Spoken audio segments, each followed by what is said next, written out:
In 2018, the most powerful underwater earthquake occurred between East Africa and Madagascar. There was a deep rift between the Earth's crust and the mantle. Hundreds of thousands of tons of magma came out on the surface of the ocean floor. After that, a huge underwater volcano with a height of 2,700 feet was formed near the coast of Madagascar. This is almost twice the height of the Empire State Building, and all this is hidden under the water. French scientists studied this place since it had regular seismic activity. When the geologists went on an expedition to the coast of Madagascar, they discovered this giant underwater rock, which was not here until recently. With the help of geological equipment, they discovered the earthquake happened deeper than usual, below the Earth's crust. Geologists created a special observatory to monitor the situation at this site in real time. Between February and May 2019, they recorded about 17,000 seismic activities below the ocean floor. Scientists had never recorded such deep earthquakes. This suggests that there are reservoirs and drainage systems inside our planet through which magma flows. It's like the veins and vessels of a living organism. The volume of lava the volcano spews at this place can be compared with the volcanic eruptions in the hottest spots of Earth. Perhaps this is one of the most catastrophic, but at the same time, beautiful events in nature over the past few years. To understand what can be beautiful about this, let's first figure out what an underwater volcano is and how it works. Inside our planet, there are incandescent liquid metals and molten rocks containing almost all the chemical elements from the periodic table. All this hot substance is called magma, which constantly flows in the planet's bowels. Anyway, magma is lighter than the surrounding Earth's crust, so it always tries to break out upwards. Fortunately, the surface of our planet is strong enough and doesn't allow magma to splash out. But sometimes it happens, and here's why. The Earth's crust consists of many solid parts, tectonic plates. These plates collide with each other because of movement. Imagine a massive picture of puzzles. Each detail of this puzzle is a tectonic plate, and they all are constantly moving. Sometimes one puzzle gets unhooked from another. When this happens, magma immediately spills out of the resulting gap. And these places of faults with flowing magma we call volcanoes. When such a volcano erupts, a new geology begins. A splash of magma shakes the ocean floor. Lava and ash erupt from the inside of our planet. It causes a release of destructive energy of incredible power. But thanks to the water, such a catastrophe can go unnoticed. More than 70% of the seismic activity associated with volcanoes occurs underwater, and almost no one notices it. But inside the water, there's a total mess. Lava heats the water and destroys the seabed. The ocean in this area boils, and large air bubbles rise up. But the enormous pressure of hundreds of millions of gallons of water suppresses the volcano's destructive power. Molten rocks of the Earth's crust are pressed against the seabed. The ocean blocks the consequences of the disaster, but sometimes the eruption gets to the surface. Such a case occurred in 2012. Vast pieces of pumice, the size of a van, began to float up in the southeastern Pacific Ocean. There were hundreds, even thousands of them. It was more like a group of unknown islands. Volcanic rocks scattered in the ocean over an area twice as large as New Zealand. Scientists used deep-sea sonar apparatus on the remote control to determine the full scale of the disaster. They studied the seabed for a long time and found 14 craters that released lava. The researchers saw that more than a third of the erupted volcanic material surfaced and scattered throughout the ocean. The rest was scattered along the bottom. It destroyed all marine life in the area. However, after the eruption of volcanoes, life is reborn like a phoenix from the ashes. Volcanic ash, lava, and soil around the volcano contain many useful elements and minerals.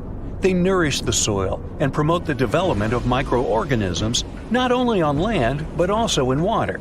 That's why there's so much vegetation, flowers, and trees around volcanoes. And underwater volcanoes can eventually form natural islands. This is a long process, resulting from which a large piece of land comes out of the water. When magma goes out, the water immediately presses it to the seabed. The eruption can go on for a long time. The released magma raises the level of the seabed. After another 100, maybe 1,000 years, a new eruption begins. New magma flows lay a new layer on the surface of the previous one. Over millions of years, layer by layer, the volcano has been growing. It's slowly rising up because of constant eruptions. Some volcanoes may go out forever, and some continue to erupt. And then, one day, the level of volcanic rock reaches the surface in the form of a huge island. After many more years, the volcano may go out, and then life appears on the formed island. The destroyed seabed area is filled with animals, trees, flowers, and plants. These volcanic islands have unique ecosystems because they develop separately from all continents.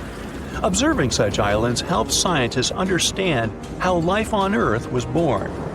There are hundreds of islands around the world that have appeared because of eruptions of underwater volcanoes. You can find them in Hawaii, Indonesia, and Iceland. Many of them are inhabited by people. They build villages and small towns there. The ground on such islands is fertile. Fruits and vegetables grow there. The water is filled with fish. Such places may seem like paradise, but at the same time, it's dangerous to live there because the volcano may wake up. One of the most famous eruptions occurred on the island of Ogashima, south of Tokyo. People built a beautiful city right in the crater of an active volcano, and in May 1785, the eruption began. No one expected this to happen. At some point, thousands of birds rose and flew away from the island, and then the ground began to shake. A heavy, low sound came from beneath the underground depths. Thick smoke escaped from the top of the green volcano. The mountain threw dirt, large rocks, and red-hot pieces of magma into the sky. The disaster lasted several weeks. People managed to evacuate, and then there was a long recovery. Locals rebuilt the houses and brought the city back. Almost 250 years have passed since that moment, and during this time, the volcano has never woken up. Despite the risk of a new eruption, people continue to live there. The population is growing since this place resembles paradise, and no one wants to leave it. There are thermal springs, dense jungles with rich soil, and many fish. Meteorological and seismological services constantly monitor the volcano's activity.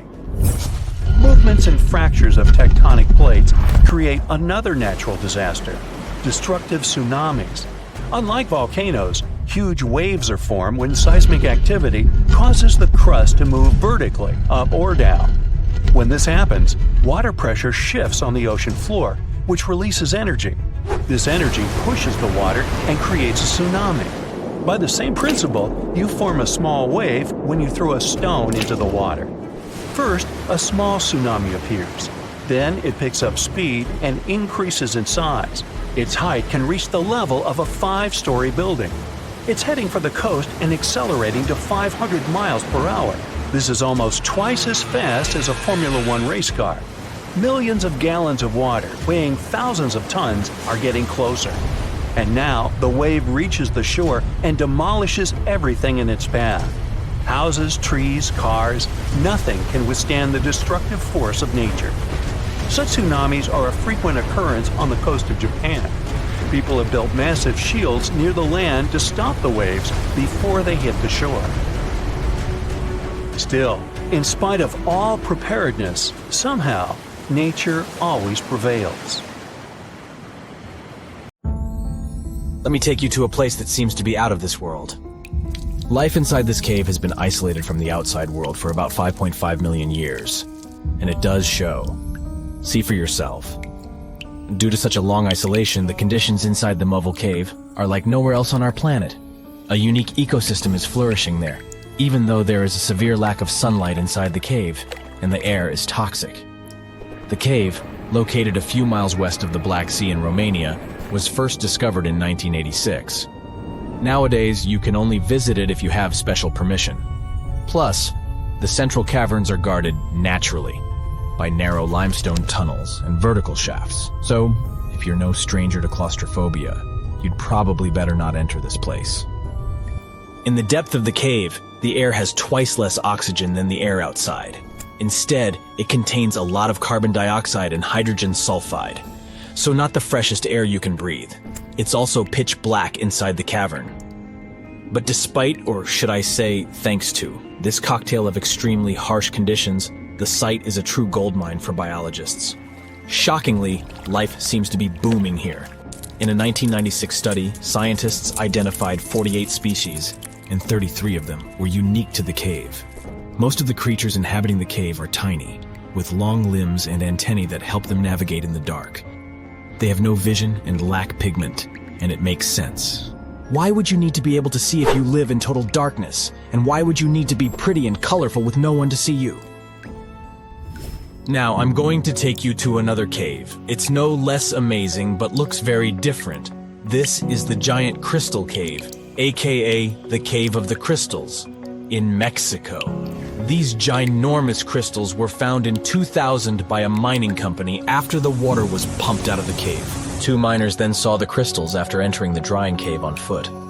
These awe-inspiring crystals are actually massive gypsum pillars hidden 984 feet underground. They're anchored to the walls and the floor of the scorching hot cave. Scientists estimate that the crystals could have been already growing for 500,000 years. That's why many of them are so long and wide that you can walk across them. Unfortunately, visiting this wonder of nature is impossible at the moment. But maybe it's for the better, since the Giant Crystal Cave is a dangerous place that can easily turn into a trap. For tens of thousands of years, it was filled with groundwater, which was originally pushed upward into the opening by a magma chamber located in the depths of our planet. The magma under the cave kept the water hot, but eventually the temperature of the water dipped below 136 degrees Fahrenheit. As a result, the water started to fill with calcium and sulfate, whose particles began to recombine into gypsum. And then, white-tinted crystals took over the cave. And since they stayed underwater, they were able to keep growing. You don't have to fly to space to take a closer look at a black hole. Scientists have found something very similar to black holes in the southern Atlantic Ocean. A black hole has such an enormous gravitational pull that once something gets pulled inside, it doesn't have any chance to escape. Even light can't get out of a black hole. But ocean black holes seem to be almost as powerful as their space relatives. But instead of catching the light, they do the same with water. Ocean eddies are massive whirlpools that spin against the main current. They usually swirl billions of tons of water, and most of them are larger than a city. These whirlpools are so powerful that nothing trapped by them can escape. But the scariest thing is that you might not even notice heading into one of them. These things are so huge that you won't spot their boundaries until it's too late. When scientists started exploring ocean vortices with the help of satellites, they discovered the borders of several eddies. After that, they managed to prove that, mathematically, these whirlpools are the same as mysterious black holes in space. Massive eddies are surrounded by super-tight barriers where fluid moves in closed loops. Even water can't get out from the inside of these loops. That's why tight ocean vortices play the role of enormous containers. Water inside them can be totally different from the ocean surrounding an eddy. And I'm not only talking about its temperature. The salt content inside and outside a whirlpool often differs as well. On the thin Curonian spit splitting the Baltic Sea from the Curonian Lagoon, there is one of the most bizarre places on Earth. Locals call this area the Dancing Forest because pine trees in this forest have shockingly unusual shapes. They twist in spirals and circles along the ground. There are some theories why it could be happening, of course. Some people claim that huge amounts of positive and negative energies once clashed in that spot. More down-to-earth individuals believe that the reason is geological. Sandy soil in the area is too unstable to hold trees growing upright. The most popular is the idea that strong winds blowing from the water influence the shape of the trees. In any case, experts haven't come to the final conclusion yet. Look at these underwater crop circles. For the first time, they were spotted in 1995, close to southern Japan's coast. Local divers called these 7 feet wide structures mystery circles. The enigma had been plaguing many minds for almost 16 years until the culprit was finally caught. Imagine the researchers' surprise when it turned out to be a male pufferfish. The fish needs a bit more than a week to build one circle, and the aesthetics are obviously crucial. A male is swimming inside the circle, digging valleys in the sand with its fins. But that's not all. The fish also use shells and corals to decorate particular parts of their circles. This whole build-a-circle thing has a practical purpose as well. The way a male fish swims pushes the sand toward the center of the circle and creates a mound which later serves as a nest. The next mystery on our list is in the Caribbean. Just off the coast of Belize, there's a giant sinkhole. That's the Great Blue Hole. It's about 1,000 feet across and more than 400 feet deep. Once, a long time ago, this hole was a cave. But then rising waters filled it, making it collapse in on itself. The deeper you'll descend into the Great Hole's crystalline waters, the darker it will become. You'll see tons of stalactite-filled caves there, but entering them is extremely dangerous, unless you want to get hopelessly lost. Once you reach a depth of 50 feet, you'll notice that the water is shimmering. That's the invisible line dividing the sinkhole's salty top from the freshwater abyss. You might want to turn back right now. Who knows what you might come across in the murky depths. There was an old Amazonian legend that told about the river that was so hot that it boiled. And it was believed to be just a legend until Peruvian geoscientist Andrés Russo questioned if the river could be real. All experts denied such a possibility. After all, hot rivers do exist, but only in the areas where there are volcanoes. As for the part of the country mentioned in the legend, there are no volcanoes in that region. But Andrés Russo was too dedicated to give up. And in 2011, he finally located the river from the legends. The water in it was indeed steaming hot. Its temperature was 186 degrees Fahrenheit, not boiling, but pretty close to this point. But what shocked the researcher the most was the size of the river. One could think that the almost boiling water was the result of the activity of an underwater hot spring. But thermal pools are always small, while the river is 20 feet deep and flows for almost 4 miles. This is the only river of its kind on our planet. Imagine standing in the middle of Europe 40,000 years ago. The landscape is rough, cold, and unforgiving. Fast food is scarce, and there's no internet. Suddenly, from out of the woods steps a figure, stocky, strong, and with a face that is quite unusual. This human looks similar to us, but something about them is different. Their brow is heavy, their nose is broad, and their body seems to be built to fight nature itself. Well, congrats! You've just met a Neanderthal. You might have thought that Neanderthals were basically ancient humans, but that's not really true. We come from the same genus called Homo, but we, all modern humans, belong to one same species called Homo sapiens. However, there used to be lots of human species before, and Homo neanderthalensis was just one of them. And they actually were kind of cooler than us.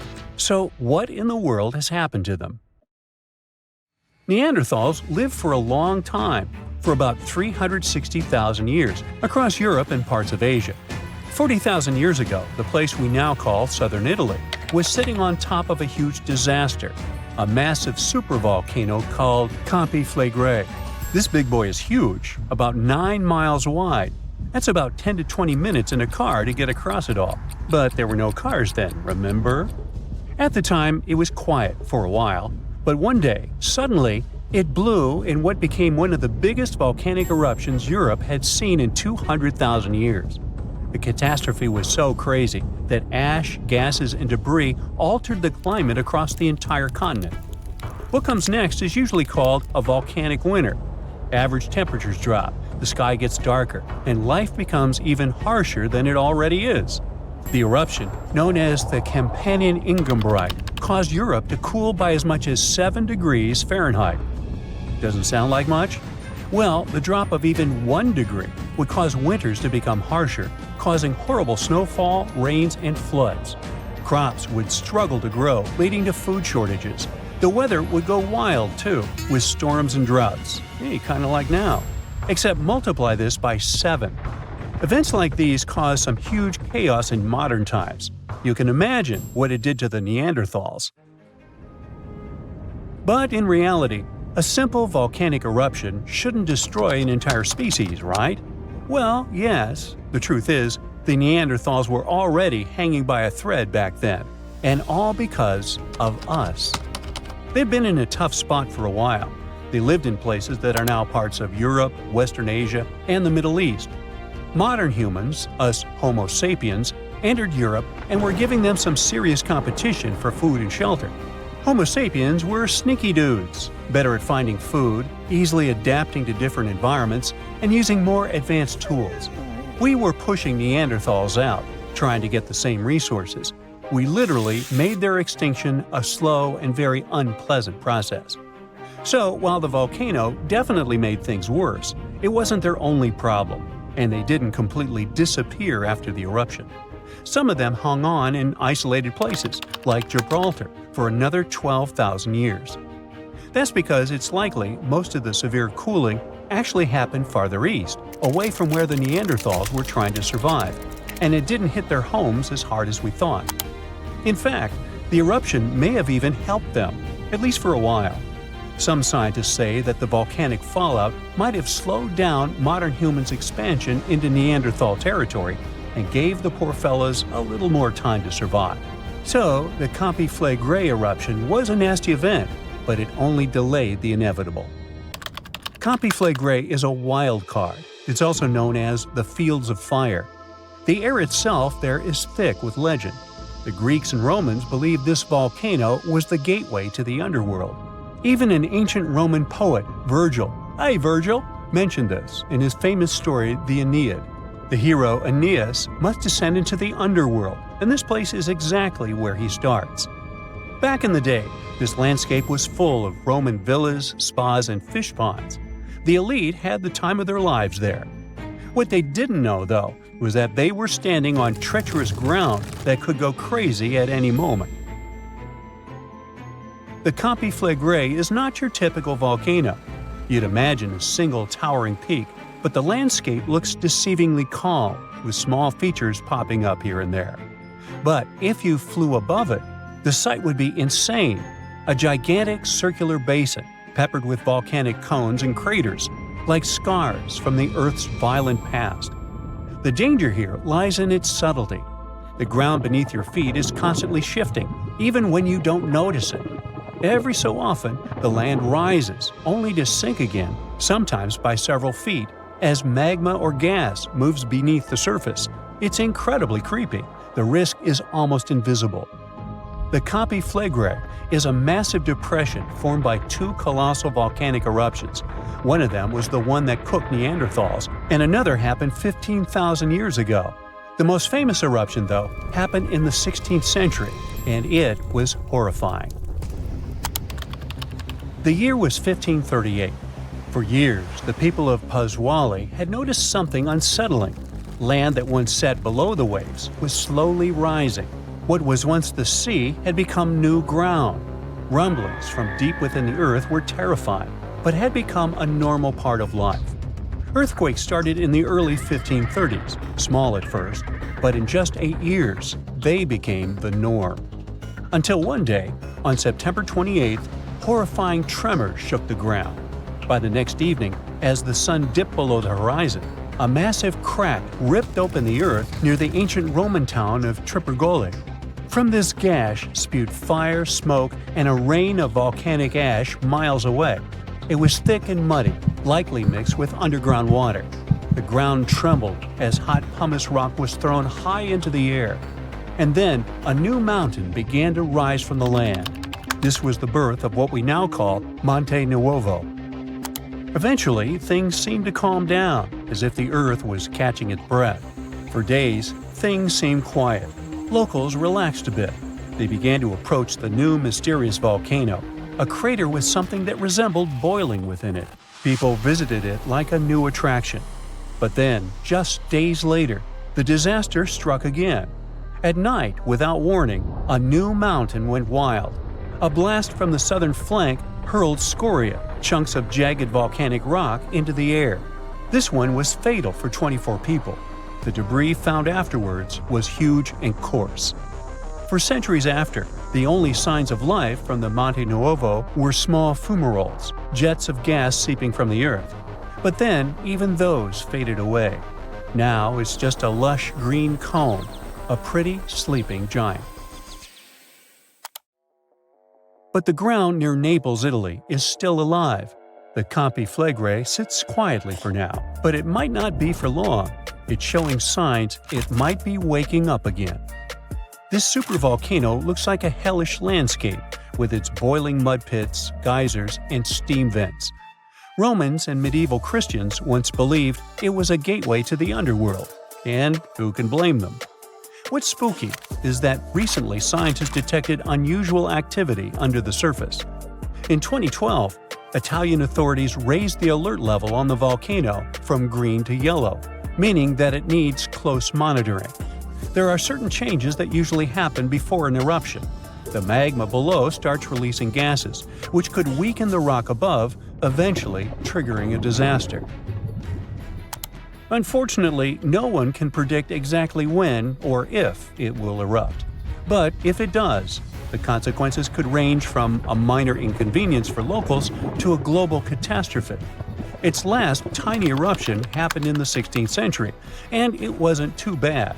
But if history repeats itself, like it was with Neanderthals, we're all cooked. An eruption like that could lead to global cooling, crop failures, and widespread famine. Right now, a group of scientists is trying to get a clearer picture of what's happening beneath the surface. The Campi Flegrei Deep Drilling Project is working to drill a 10,000-foot borehole, hoping to check out the magma chamber up close. But at least for now, the supervolcano remains quiet, and let's hope it stays that way. A tsunami hitting major cities on or near the Mediterranean Sea and in the northeastern part of the Atlantic Ocean is not a matter of if, but when. It is scary and surreal to think that places like Cannes or Barcelona could suddenly get slammed by a huge wave, but the fact is, European coastlines are in active tectonic areas. Only about 10% of all tsunamis worldwide happen in the Mediterranean, and there have been at least 290 tsunamis in this area since 1600 before Common Era. Despite the relatively low number, this phenomenon has caused numerous devastating disasters throughout Europe's history. Back in 1755, an estimated 8.5 magnitude earthquake with an epicenter southwest of Cape St. Vincent triggered a tsunami that destroyed most of Lisbon, the capital of Portugal. About 40 minutes after the earthquake, this massive wave just slammed into the harbor in downtown, racing up the Tagus River. The phenomenon was so fast that several people on horseback had to gallop to higher ground to avoid getting carried away. And this was just the beginning of a nightmare, with two more terrifying waves hitting Lisbon right after. A disaster like this is similar to what we see in the Pacific Ocean several times a century, but in the Atlantic, it's very rare. This type of major tsunami is expected to happen every 3 to 5 centuries, but now it could happen tomorrow. Marseille in France, Chipion in Spain, and other cities are on the list of important locations that could be flooded soon, with a roughly 100% chance of being hit by a tsunami in the next 30 years. Statistics show that the wave will probably be more than 3 feet high. I know, it doesn't sound like much, especially since when we think about tsunamis, we imagine terrifyingly tall waves, like the one that hit Lituya Bay in Alaska. In that case, the wave was over 1,700 feet tall. But we must remember that even waves only 19 inches high can be dangerous to swimmers. Because it's not the height of the tsunami that matters, but also the flow and movement of the water. Not to mention the flooding, which can damage beaches, harbors, and streets. If the coastline has a small harbor and the waterfront is exceptionally low, like Cannes, this natural disaster might be much more dangerous. Tsunamis around 6 feet high can lift cars off the ground, while smaller waves can create walls of water traveling at 40 miles per hour. Plus, there are these smaller events that might not wreck everything, but still can cost a ton of money. For example, large sandbars that move around on the ocean floor, like sand dunes shifting in deserts. They can mess up pipelines or deep-sea cables for internet and communications, and that ends up costing businesses and governments millions of dollars. That's why organizations like UNESCO are worried about the possibility of a dangerous tsunami hitting Europe soon. So they're doing everything they can to prevent apocalyptic scenarios. like what happened in 2004 when an earthquake off the coast of Sumatra, Indonesia, caused waves over 100 feet high in coastal communities, resulting in over 200,000 lives lost. And let's not forget about 2011, when an earthquake off the coast of Tohoku, Japan, triggered a tsunami that reached about 6 miles inland and caused a major nuclear accident at a power station along the coast. Over 16,000 people lost their lives in that tragedy, and the event resulted in billions of dollars in infrastructure damage. These disasters were huge wake-up calls, and we've come a long way since 2004. We're much safer today, largely because the tsunami warning system is highly effective at quickly detecting this dangerous situation.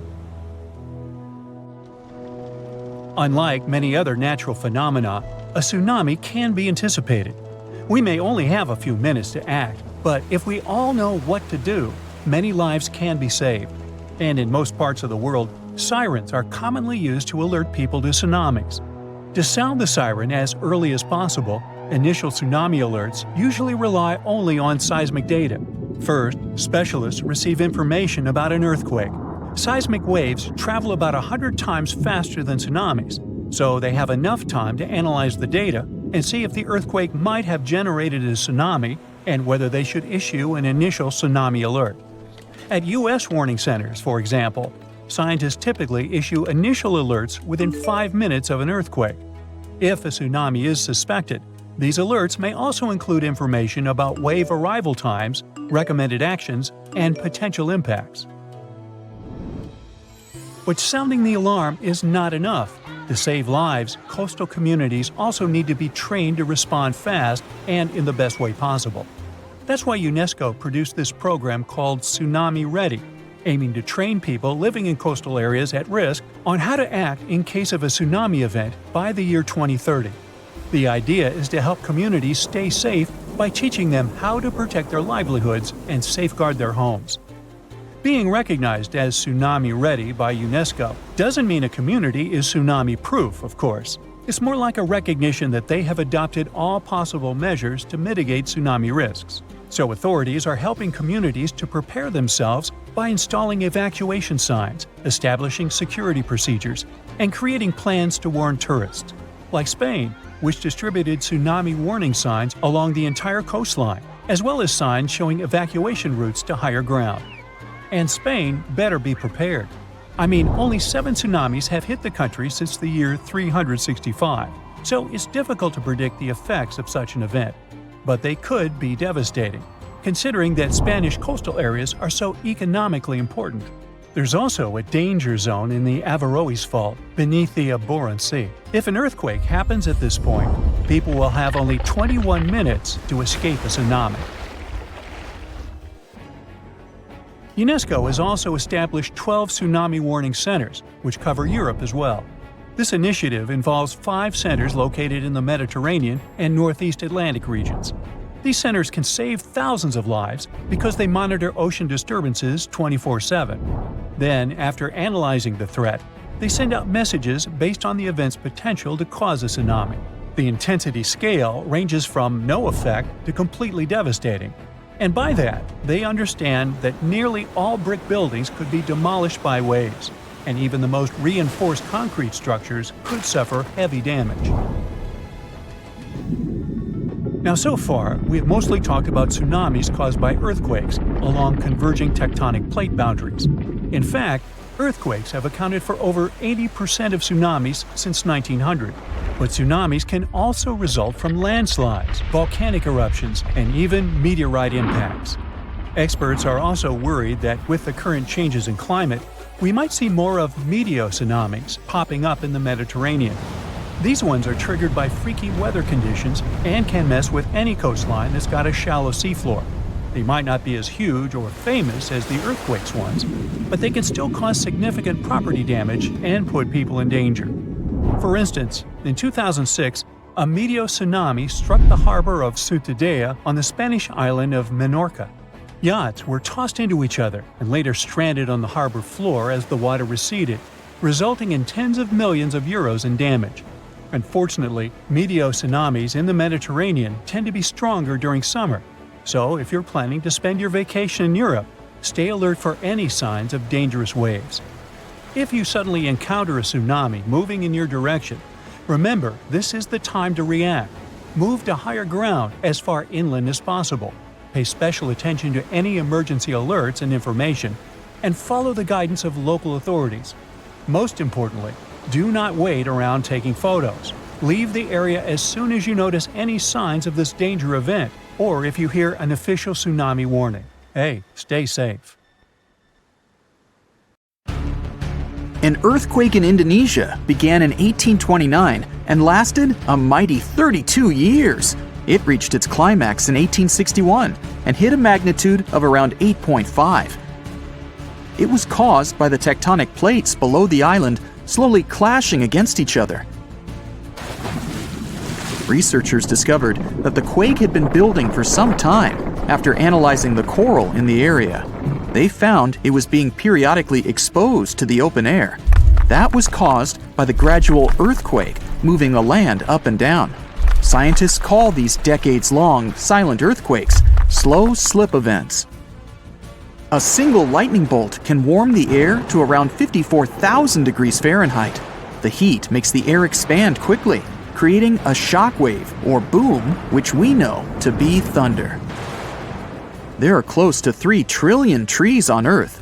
That translates to roughly around 422 trees for every person.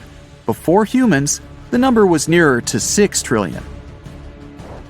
Almost 70% of the Earth's surface is covered by water, which on average is around 2.5 miles deep. 97% of Earth's volcanoes lie underwater, as well as the mid-ocean ridge, a massive mountain range that is over 40,000 miles long. Humans have mined around 190,000 tons of gold from the planet. Experts predict there is around 20% still left to be mined, but this figure is constantly changing. The world's largest active volcano is in Hawaii. Called Mauna Loa, it's over 2.5 miles above sea level. Given that most of it is underwater, the volcano's summit is a staggering 11 miles from its base. That's the same length as over 160 football fields. The highest ever recorded temperature on Earth was a sweltering 136 degrees Fahrenheit. It was recorded in El Azizia, or modern-day Libya, on September 13, 1922. The lowest temperature was a chilling minus 129 degrees Fahrenheit, recorded at Russia's Vostok station in 1983.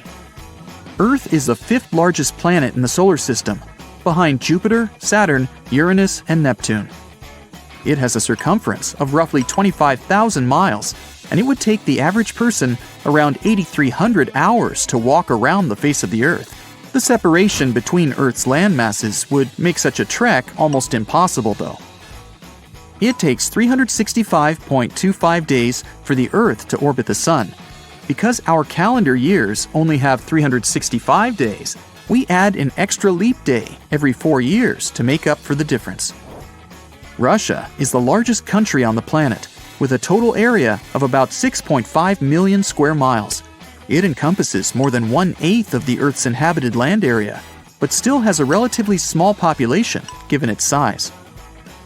Earth is the only planet with one moon. Mercury and Venus have no moons, while every other planet has 2 or more. Earth is over 4 billion years old. Scientists calculate this by looking at the planet's oldest rocks, as well as meteorites that have crash-landed. They used meteorites as they were formed at the same time as Earth, when the solar system was forming. The ground we walk on is basically recycled. The planet's rock cycle turns igneous rocks to sedimentary ones, then transforms those into metamorphic rocks, and back again. Like Earth, our moon also experiences earthquakes. They're less common and intense than the ones we have, and are caused by tidal stresses. A tidal stress is basically the relationship between the gravitational pull of the moon on the Earth and that of the Earth on the moon. Despite being the 5th largest continent, Antarctica holds 70% of the planet's fresh water and about 90% of its ice. Bangkok is the most visited city in the world, boasting 23 million visitors in 2019 alone. Paris, London, Dubai, and Singapore make up the other cities in the top 5. The lowest layer of Earth's atmosphere is called the troposphere and is the reason we have weather. Sunlight heats the planet's surface, which causes warm air to rise up to the troposphere. This air then expands and cools as the air pressure decreases and sinks down, where it is then warmed by the Earth again. Coral reefs are the largest living structures on the planet, with some even being visible from space. Coral reefs hold the most species per area of any of Earth's ecosystems, even more than rainforests. Earth got its name around 1,000 years ago, and it comes from the German word meaning the ground, but there's no evidence to show who actually named it. Of all the planets, Earth is also the only one which is not named after a Greek or Roman deity. The deepest point of the ocean is the Mariana Trench. It's a whopping 7 miles below sea level. Coastlines cover about 20% of U.S. land, but are home to more than 50% of the U.S. population. The Earth isn't actually a sphere. It's more like a squished ball that bulges at the equator. The bulge is caused by the force of the Earth spinning, which makes the north and south poles slightly flat. The Earth spins on its axis, which is basically an imaginary straight line. Earth has seasons because the axis is tilted, causing the sun's rays to hit different parts of the planet more directly, depending on the time of year. If the sun was as tall as a standard door, the Earth would be around the size of a nickel. The Earth's rate of rotation is gradually decreasing.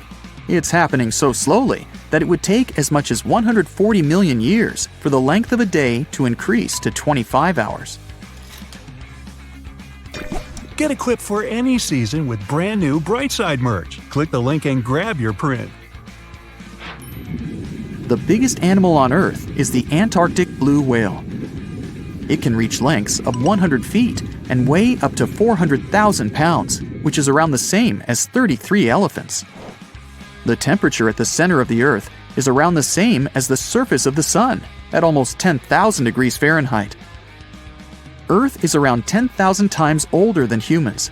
Earth is around 4.5 billion years old, whereas humans have been around for, at most, 450,000 years. There are around 34,000 known species of fish. The actual number is way higher though, as a whopping 95% of our oceans still haven't been explored. America's Route 66 is longer than the journey to the Earth's core. The distance to the core is roughly 2,000 miles. Route 66 is almost 2,500 miles. The Earth is made up of 3 main components: the crust, the mantle, and the core, which is divided into the outer core and the inner core. Scientists have estimated that there are around 8.7 million species on the planet. Out of this, between 1 to 2 million of these species are animals. But roughly 86% of land species and 91% of fish have yet to be discovered by humans. Ancient astronomers used to think that the Earth was the center of the universe. For 2,000 years, they believed the Earth to be static, while other bodies traveled in orbit around us. In 1543, Copernicus published his sun-centered model of the solar system. Earth is the densest planet in the solar system. The density varies across its different crusts, but the planet's average density is just over 3 ounces per cubic inch. Mount Everest is the highest point on the planet. Its peak is the highest altitude above sea level at around 5.5 miles. Each year, 1 septillion crystals of snow fall on Earth. That's a trillion snowflakes. Snow covers about 31% of Earth's land area each year. Of Earth's water, only around 3% is fresh water. The other 97% is salted. Of that 3%, about 2% is frozen in ice and glaciers. So, less than 1% of the planet's fresh water is actually in lakes, rivers, and underground. The world's largest inland body of water, or lake to us normal people, is the Caspian Sea. It has an area of 140,000 miles squared. The world's deepest lake is Lake Baikal in Russia and is 5,300 feet deep. Earth's atmosphere is roughly 78% nitrogen and 21% oxygen. with small amounts of water vapor, carbon dioxide, and other gases. No other planet is believed to have this much oxygen, which explains why Earth is the only planet where life has been discovered so far. Apart from the Moon, there are 2 asteroids in co-orbital orbits with Earth, sometimes called Earth's second moon. 3753 Cruithne is an asteroid that looks like it's following the Earth in orbit, but it's actually following its own path around the Sun. 2002 AA29 is another asteroid which makes a horseshoe orbit around the Earth that draws it close to the planet every 95 years. So, since 2000, the world has been hit with more than 1,700 earthquakes with magnitude greater than 5. Many happened around the Ring of Fire, located around the Pacific Ocean. In North America, the biggest threat is the San Andreas Fault Line, which can create an earthquake of a magnitude higher than any other, earning it the spine-tingling nickname, the Big One. The potential destruction of California is a terrifying prospect that could have unimaginable consequences. But the Big One is just the beginning of what's to come. Bad news! Scientists have predicted an earth-shattering event that will occur in 2030. Like it or not, there's a 70% chance that we'll experience the Big One, and it will be an earthquake with a magnitude of 6.7. The San Andreas Fault Line will cause the Big One, but what is scary is that we can't predict it. On the other hand, a massive earthquake occurs every 100 years. This means there's always time to prepare for a natural disaster. If we traveled back in time, we'd see a few significant earthquakes like the ones that wiped out San Francisco and Fort Tajon. Buildings made a long time ago are not quake-proof. They will collapse. Even if they survive, you should not enter them. But buildings are not the most dangerous part. You should watch out for electrical lines and gas pipes. Your hill house might be lovely, but it is extremely unsafe. During quakes, the hill can turn into a massive landslide that will destroy everything in its path. Say goodbye to road trips because all the roads will be ruined. You should have some spare water and food since you won't be able to go to the supermarket. This disaster won't be cheap. It will cost the U.S. around $200 billion to recover from the quake.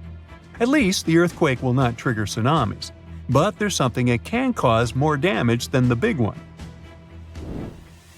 The notorious Cascadia subduction zones start in California and ends up all the way in Vancouver, Canada.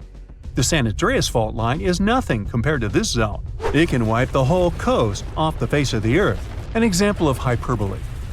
Subduction zones are tectonic plates forced to be one under the other and constantly pulling apart. One is called the North American Plate and the other is the Juan de Fuca Plate. Zones like these are not to be messed with, since they are terrifying hotspots for earthquake activity and extremely dangerous because they cause massive underwater quakes.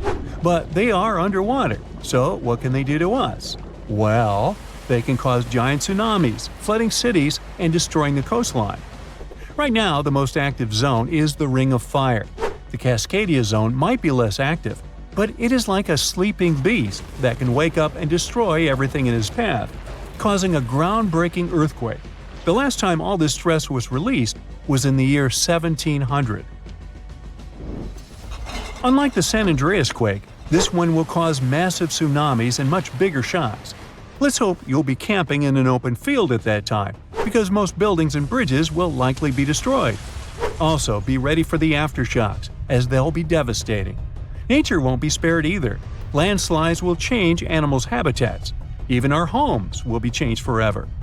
Luckily, there is a light at the end of the tunnel, and scientists are doing everything they can to ensure our safety.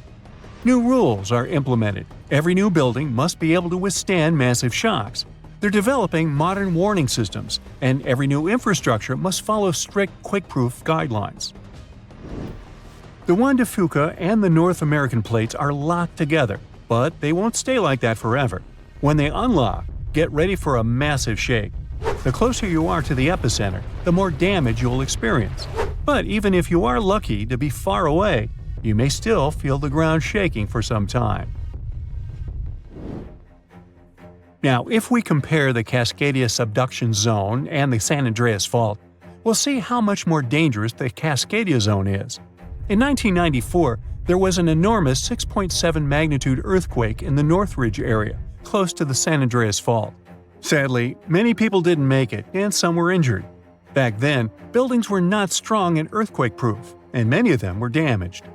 The Cascadia subduction zone can potentially cause a magnitude 9 earthquake. A magnitude 6 quake has the power of around 44 million pounds of dynamite, but a magnitude 9 has the power of 44 trillion pounds of dynamite. The strongest ever recorded quake was in Chile. Its magnitude measured 9.5, and it destroyed most everything. So let's say you've survived the quake, but the struggle is far from over. Soon after, a massive tsunami will strike, with waves that might reach up to 100 feet in some areas. That's so unlike the San Andreas earthquake, which can't produce any significant waves. So say goodbye to your beautiful garden, since salt water will destroy trees and plants, changing the environment for a period of time. The only positive thing will be you won't need Halloween decorations, because all those dried-out trees will resemble a ghost forest. The combination of waves, quakes, and the sheer size of the area will make this natural disaster much more dangerous than any caused by the San Andreas Fault or the so-called Big One. A quake similar to this happened around 300 years ago. Many more have been recorded in the past 3,500 years, proving that they continually occur every 400 to 600 years. So, technically, we have around 100 to 300 years before the next big one hits. We still have no idea how exactly the Cascadia subduction zone works, because we discovered it in 1970. This zone is super scary because it can cause big earthquakes. It was found by accident when researchers studied the Ring of Fire. They wanted to know if this area had caused any trouble in the past years, and the proof was under their noses. In Washington, there is a horror forest where nothing has been growing for years. When researchers tested the soil, they found a tremendous amount of salt. They put 2 and 2 together and concluded that a massive tsunami had been the reason. Experts still didn't know when the forest was destroyed. But Japan kept records of a gigantic earthquake that had a similar effect. It was the one that happened in the year 1700. There is a 1 in 3 chance that the next one will occur in 2050. You must know how to survive the Canadian earthquakes and make it out unscathed, so listen carefully. Those who live in this area have almost no experience with earthquakes like this one. Surviving the quake is relatively easy, but the tsunami coming afterwards is the real danger. After the shake, find the highest ground and go there. Only bring the essentials, like food and water. Yeah, leave your baseball card collection at home. After the first hit, don't try to go down. Seismologists say that most likely there will be a few more waves, and they have proven this. On the 22nd of May, 1960, seismologist Jerry Eston and his 4 friends went to Hawaii to see an expected tsunami that was to happen around midnight. They set up their gear on Wailuku Bridge with an escape route planned. This bridge had been destroyed in the previous tsunami, but the new one was much taller and better. After midnight, the water was 4 feet above the average level. The second wave hit a half hour after midnight, and the water rose another 9 feet by 1 a.m. The water started going down and dropped by 7 feet, but the horror was far from over. Next, they saw a wave that was around 20 feet tall. This shows us that tsunamis are unpredictable, and we should listen to experts to stay safe.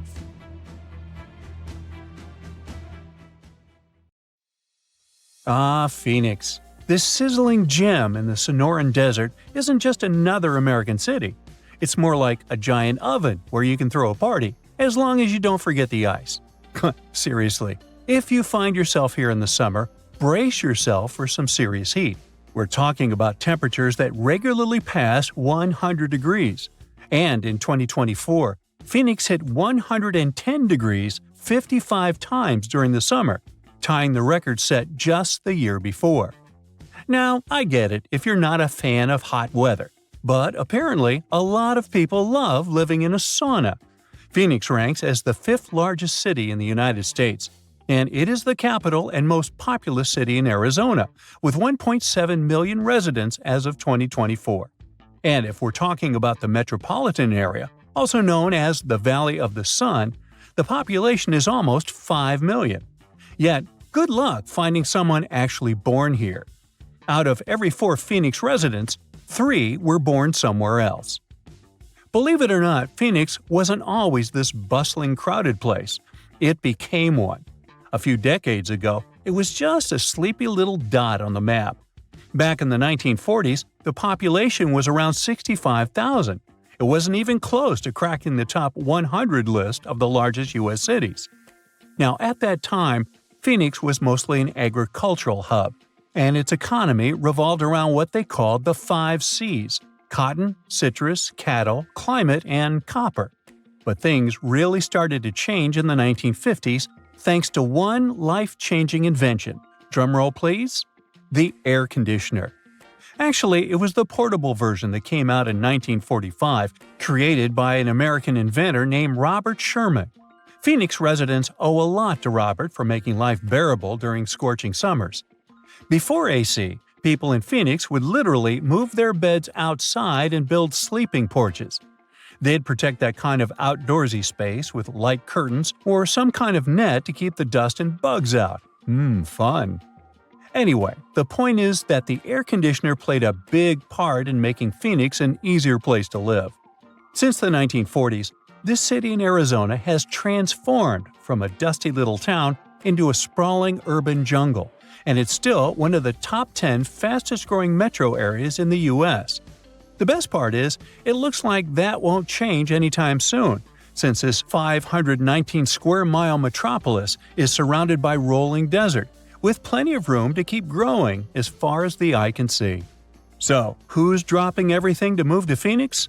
Well, Californians are the city's biggest fans. According to a recent survey, a third of all new renters moving to Phoenix come from Los Angeles. Okay, that survey might not be the most reliable since it only applies to the source's clients, but it does line up with U.S. Census Bureau data from 2019, which says that 70,000 Californians moved to Arizona in the previous year. The connection between Phoenix and LA is so strong that some people even call Phoenix the next LA. You've got to give Phoenix credit for capitalizing on its proximity to Southern California.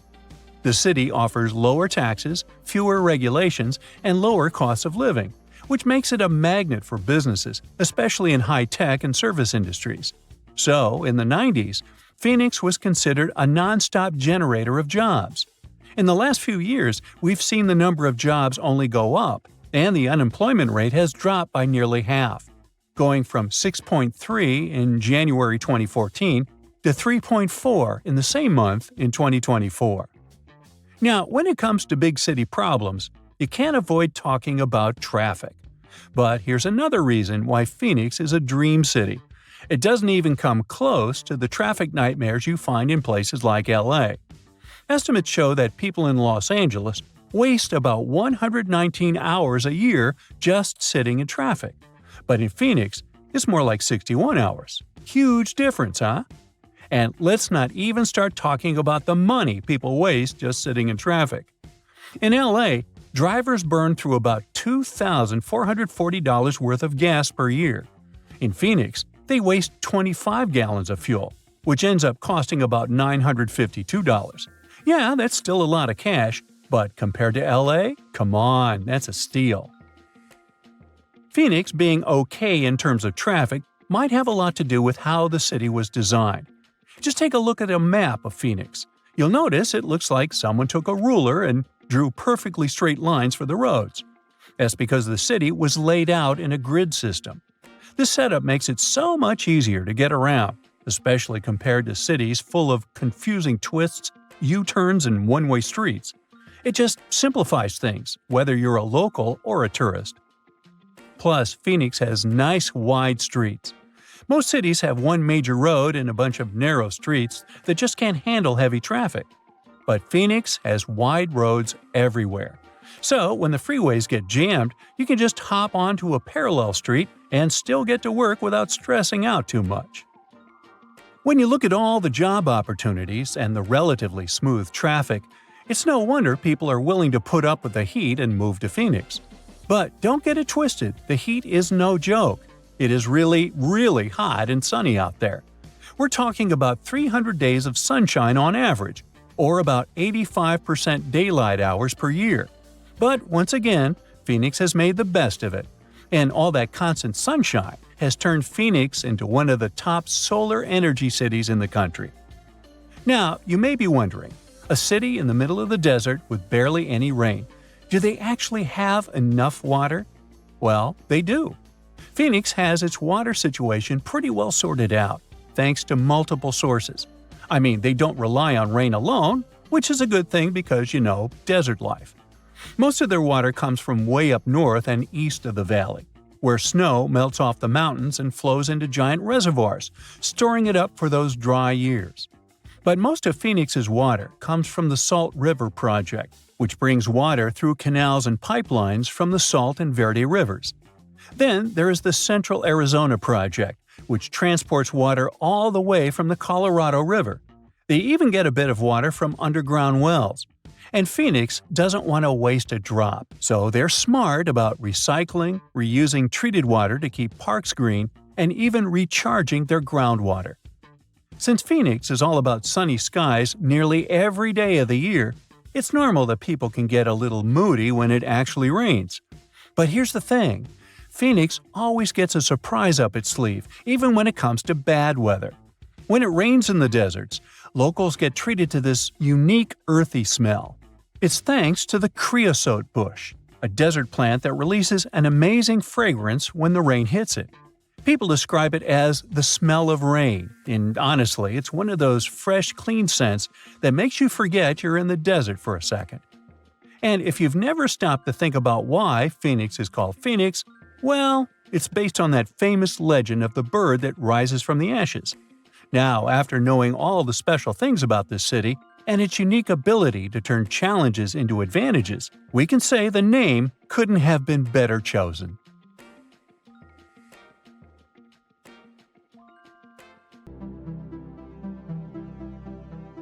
Back in 2018, the biggest active underwater eruption ever happened, at least the one that we could officially record. Scientists followed earthquakes that struck the area in the western Indian Ocean off Madagascar. Between 2018 and 2021, over 11,000 earthquakes struck a small island called Mayan between Madagascar and Mozambique. The strongest one had a magnitude of 5.9. Until then, this area had been pretty peaceful. There had only been 2 earthquakes recorded over 50 years. Along with regular earthquakes, there were also some unusual seismic hums, like earthquakes at pretty low frequencies, forming deep underground. People couldn't feel those hums at the surface, but researchers around the world discovered them and realized they were related to volcanic activity no one actually noticed coming. Something strange happened. That underwater eruption created a giant skyscraper-sized volcano. This new underwater volcano turned out to be around 1.5 times the height of One World Trade Center in New York, and almost 10 times bigger than the Statue of Liberty. The area where it appeared had been explored in 2014, but it was almost flat, peaceful, and empty back then. Now, there is an actual volcano nearly 8,500 feet below sea level. The volcano gets its magma from a super profound reservoir located nearly 34 miles underground. It's the deepest reservoir of volcanic magma that we know about. The Earth has layers, and the middle one is kinda chunky. It's very much like peanut caramel filling many chocolates have. Research shows there are probably hunks of oceanic crust deep inside the Earth's liquid mantle. They're stuck there, creating large lumps in something that was supposed to be a smooth layer. Our planet has a rigid outer layer. It includes a hot upper mantle and cracked crust. The hot mantle moves and churns all the time, making the crust at the surface move too. This way, the oceanic crust dives into the depths and makes huge magma plumes go up toward the planet's surface. Scientists even found an ancient piece of the Pacific Ocean hundreds of miles underneath China. Those are the old remains of the Pacific seabed from long ago, and they were pulled downward below Earth's surface into the mantle transition zone. This rocky slab that used to be at the bottom of the ocean is made of the crust and some solid parts of the upper mantle. Most of the volcanic activity on our planet happens where we don't even see it, under the surface of the ocean. About 70% of all volcanic activity happens in the oceans, and mostly in the area of the South Pacific, with over 1,100 volcanoes squeezed into that area. Coastal cliffs, mountain changes, soils, and sediments that line valleys. These are only a small portion of the rocks on our planet. Oceans hide so much more deep down below the Earth's surface. In between the Earth's surface and its core is the mantle. It's a warm, thick layer of rock that moves and flows constantly. Some hundreds of miles below, there's a place where diamonds grow. As they form, they go through high temperatures and pressure, after which they eventually freeze. That way, when they arrive at the surface, scientists can explore their structure, find out how they formed, and understand better what's going on in the depths of our planet. Thanks to diamonds, they realized the mantle was very wet, and it possibly contained much more water than all the oceans on Earth. Our planet is eating up its own oceans. As its tectonic plates move, dive, and go beneath one another, they drag huge amounts of water into the Earth's interior. The water beneath the surface of our planet can help with developing magma and lubricate faults, which actually makes earthquakes more likely to happen. Water is actually stored in the minerals. It gets incorporated into the planet's crust when new oceanic plates form. They go through the process of bending and cracking as they grind under other plates, and huge amounts of water then go deep into the crust and mantle. Scientists research an area that's 18 miles under the surface. They realize these zones pull 3 billion teragrams, which is more than 2 billion pounds. Any ocean is like a whole new world. There are incredible sceneries below the surface, magnificent waterfalls, lakes, and rivers. There are thick layers of salt beneath the seafloor, and rivers and lakes form because seawater goes through those layers and dissolves them, creating something that resembles pools. The dissolved salt makes the surrounding water denser. That water then settles there, which eventually forms underwater lakes or rivers.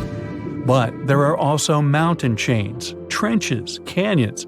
There's a canyon in the Bering Sea with more than 8,500 feet of vertical relief. This makes the Grand Canyon look way smaller than it is, since the underwater canyon is nearly 2,500 feet deeper. Deep parts of the ocean are really cold. The temperature of the water can be about 40 degrees, but at the bottom, water can get boiling hot. There are hydrothermal vents in the seafloor. Those are the hot springs located at the edges of tectonic plates. The water they release can reach a temperature of up to 750 degrees Fahrenheit, but the pressure at such depths is very intense. So intense, no human being can handle it. Still, it's the pressure that keeps the water from boiling. Ocean depth is on average 2.3 miles. Light waves can still enter at 3,280 feet, even though it's in a very small amount. So all the mysteries hidden below that point remain in total darkness. The actual illuminated part of the ocean goes until 600 feet. Even though the sun gives us light, most of our planet is dark all the time. It's all because of the oceans, covering over 70% of our planet. The loudest sound that came from an ocean, and of the loudest sounds ever recorded, came from an ice quake. It was so loud, researchers picked it up by sensors more than 3,000 miles away. There was a seismic activity that made frozen ground break down. The Antarctic ice sheet is bigger than the continental part of the United States and Mexico together. A big iceberg from Antarctica holds over 20 billion gallons of water, which could make a 5-year water supply for 1 million people. Humans can generally drink sea ice, although we can't drink seawater. As time goes by and the ice ages, the brine trapped between ice crystals drains out. That way, ice becomes fresh enough to consume it. If all the ice sheets and glaciers we have on the Earth melted at the same time, the sea level would rise another 260 feet, which is just a little shorter than the Statue of Liberty, the height of a 26-story building. Clams live long enough to tell us more about oceans past. Ancient mollusks can live for more than 500 years. To learn more about a tree, you can use its rings to see how old it is. To learn how old a mollusk is, you can examine its rings within the shell and tell. This is also how scientists get information about the ocean, climate, and whatsoever. Clams can help take a look at what happened about 1,000 years ago. The Earth doesn't have 4 but 5 oceans now. The new one, called the Southern Ocean, was officially recognized only a few months ago. It borders the Atlantic, Pacific, and Indian Oceans, so scientists couldn't agree if it's really a new ocean or just part of the colder regions of these 3. We don't only divide oceans on maps, each has different conditions for unique marine species. For example, the Southern Ocean has leopard seals, orcas, minke whales, emperor penguins, and other animals that live in cold icy seas. It's also home to krill, small creatures that look like shrimp and are food for many bigger animals that live there. Life on our planet started about 3.5 billion years ago. I wasn't around then. It's still a mystery how and when exactly, but some theories say life could have first emerged in the depths of the ocean. A few years ago, scientists found microscopic tubes and filaments within rocks formed about 4 billion years ago. These rocks are fragments of ancient oceanic crust. Also, these tiny tubes and filaments are similar to microbes that can still be found on hydrothermal vents in deep parts of the ocean. The idea is these living cells found conditions to stay alive in tiny rocky pores inside the chimneys of those vents, and started the amazing adventure of the evolution of life on our planet. Our planet's biggest and meanest supervolcanoes are waking up. When they erupt, you'll surely notice it, even if you live thousands of miles away from the epicenter. Scientists are worried we might not have enough time to prepare and deal with the consequences of a supereruption. There's some volcanic activity close to the Italian city of Naples. And no, it has nothing to do with the famous Mount Vesuvius, but with another volcano. This one is harder to see as it doesn't have a tall peak like Vesuvius. But don't let this bad guy trick you. It could be way more dangerous than its giant neighbor. It does have a huge crater that's about 8 miles wide. This volcano is called Campi Flegrei, and it's actually one of the largest volcanoes in Europe, sitting under the town of Aswali. So, Campi Flegrei erupted 39,000 years ago with a bang so massive it spread ash across the whole Mediterranean region. It also caused the temperature to drop by over 16 degrees Fahrenheit across Eastern Europe. It was the biggest volcanic eruption in Europe in 200,000 years. Since then, Campi Flegrei has had smaller eruptions, and the last one happened in 1538. Now the area is full of small craters, hot springs, and bubbling pools, and they're all proof that this volcano is still very much alive and brewing something. Since the early 2000s, the ground in the giant crater and the town nearby have been slowly rising by about 1 to 1.5 inches every year. There were at least 150 earthquakes that shook this supervolcano lately. In May 2024, there was a 4.4 magnitude in the area, the biggest in the last 40 years. Residents had to leave their homes and camp outside, fearing there would be more earthquakes. No one knows how Campi Flegrei is going to behave in the following months or years, but the authorities are organizing evacuation exercises to prepare the population just in case. The Italian volcano looks like an innocent kitten compared to the real giants like Yellowstone. For a volcano to deserve the title of a super one, it must be able to produce catastrophic-scale eruptions and eject huge amounts of magma, ash, and volcanic gases. The Yellowstone giant meets these criteria. Even though it moves from time to time, the Yellowstone supervolcano hasn't erupted for 640,000 years. But when it does wake up, it might erupt with incredible power, about the same amount as 10 huge nuclear power stations can produce. Under the ground, beneath Yellowstone, there's a super hot area full of molten rock called magma. As more magma moves into a big space called a magma chamber, the ground above starts to swell or rise. When the magma cools down, the ground falls. Between 2004 and 2009, the ground at Yellowstone rose by almost 10 inches, but then it started to slowly go back down in 2010. Scientists aren't sure if it's going to erupt anytime soon. There's also another big volcano called Long Valley in California that has been active since 1980, and it can be a really big threat. Scientists studying this supervolcano found out that before its biggest eruption, 760,000 years ago, the buildup may have taken less than a year. Now, that's bad news, because a supervolcano eruption can have a huge effect on the world, like the eruption of the Toba volcano in Sumatra around 74,000 years ago. It became the biggest volcanic eruption the Earth had seen in 28 million years. It covered parts of Indonesia, India, and the Indian Ocean with a thick layer of volcanic debris, almost like a 6-inch blanket. The amount of rock it spewed out was like stacking nearly 3 million Empire State Buildings. The giant crater it left behind can still be seen from space. All the ash and gases shot up into the air and blocked some of the sunlight. It caused a volcanic winter that lasted about 6 to 10 years. Some scientists think this eruption might have even affected early humans. Around the time Toba erupted, the human population took a sharp dip, and there were far fewer people. Some say this is why all modern humans come from a small group of survivors. According to the Toba catastrophe theory, most early humans in Europe and Asia didn't survive the cold and harsh climate after the eruption, but a lucky group lived through all that in Africa. Not all scientists agree with this idea, and some archaeological and climate records show a different story. Another volcano that changed the world in a big way was Mount Tambora in 1815. The next year went down in history as the year without a summer. It was cold and rainy, and there was snow and frost even in the middle of summer, especially in Europe and North America. This happened because the volcano sent out a lot of sulfur dioxide into the sky, which spread all over the world and made the planet colder. When Tambora erupted, it caused huge tsunamis that smashed homes and took the lives of around 10,000 people. Afterward, about 80,000 more people passed away because of the consequences the eruption had caused in the world. The cold weather ruined crops, so food became really expensive. And because horses were the main way people traveled, the cost of oats that they ate went way up too. Some people even think this led to the invention of the bicycle in 1817 as a new way to get around.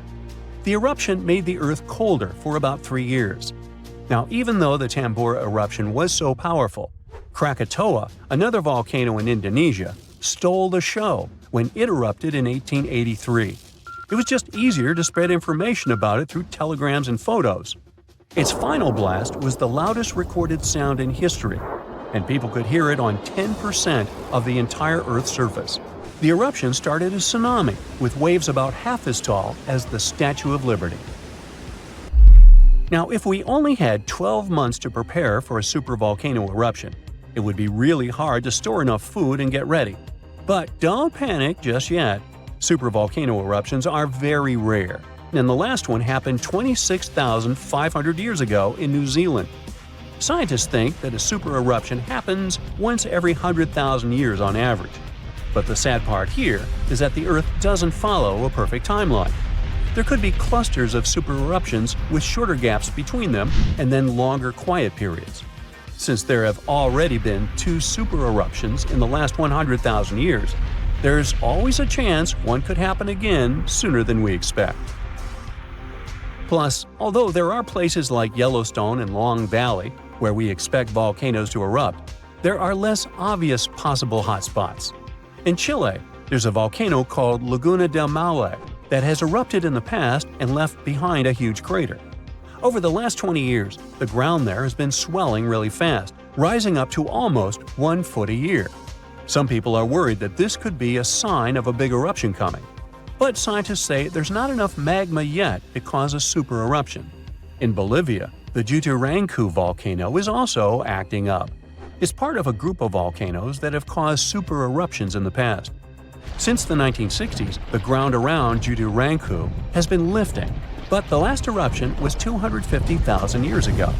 Even though the magma might be rising, it's not enough to worry about just yet. The chances of a super eruption happening during our lifetime are 1 in 1,400, which is pretty low, so you don't need to worry too much. But just like someone wins the lottery every week with very small chances, a super eruption could happen sometime in the future, and when it does, we'll need to be prepared. An underwater earthquake opens a huge gap in the ocean floor. A large volume of water moves to fill the crack. At the same time, waves start to spread out from that point. They're just a foot high at first, but the closer they get to shore, the larger they become. When the waves reach shallow waters, they start to slow down. Their lower parts get to dry land first. This creates a vacuum effect that pulls the water away from the coast. The harbor and seafloor are visible now. And then, an enormous wall of water hits the shore. It wipes out everything in its path. Several minutes later, more waves usually arrive. Or it can be a landslide happening near a large body of water. Enormous amounts of forest, soil, and rock roll down into a lake or ocean, producing huge tsunami waves. Volcanic eruptions are responsible for 5% of the world's tsunamis. They can move great volumes of water and generate really big waves. Some tsunamis are caused by meteorites striking into our planet. If one of these red-hot space visitors strikes the ocean, the force of this collision displaces enough water to produce an extremely powerful tsunami. When a tsunami starts, its waves are usually just 1 foot high. That's what a small wave looks like. It comes up to the waist of the average person. Surfers call such rather big waves double overhead. The largest earthquake ever recorded happened near the coast of southern Chile. It triggered a tsunami that reached Hawaii, Japan, and the Philippines. The tsunami's largest wave was as tall as a 5-story building. The largest wave ever surfed was half as tall as the Arc de Triomphe in Paris. Garrett McNamara set this record in 2011 in Nazaré, Portugal. In 1995, scientists proved the existence of rogue waves, sudden unexpected swells. On that day, they saw an 84-foot wave. It was taller than the world's largest passenger plane Airbus A380. The giant was surrounded by smaller 20-foot waves. Tohoku tsunami waves in 2011 were generated by the strongest earthquake in Japan's recorded history. The highest wave was almost half as tall as the Brooklyn Bridge. Krakatoa's volcanic eruption in 1883 produced the loudest sound ever heard on the surface of the planet. The highest tsunami wave the eruption formed was as tall as the Statue of Liberty. April Fool's Day tsunami in 1946 was triggered by a powerful earthquake near Alaska. The tsunami's highest wave was a bit taller than the Colosseum in Rome. The Boxing Day tsunami started in the Indian Ocean in 2004.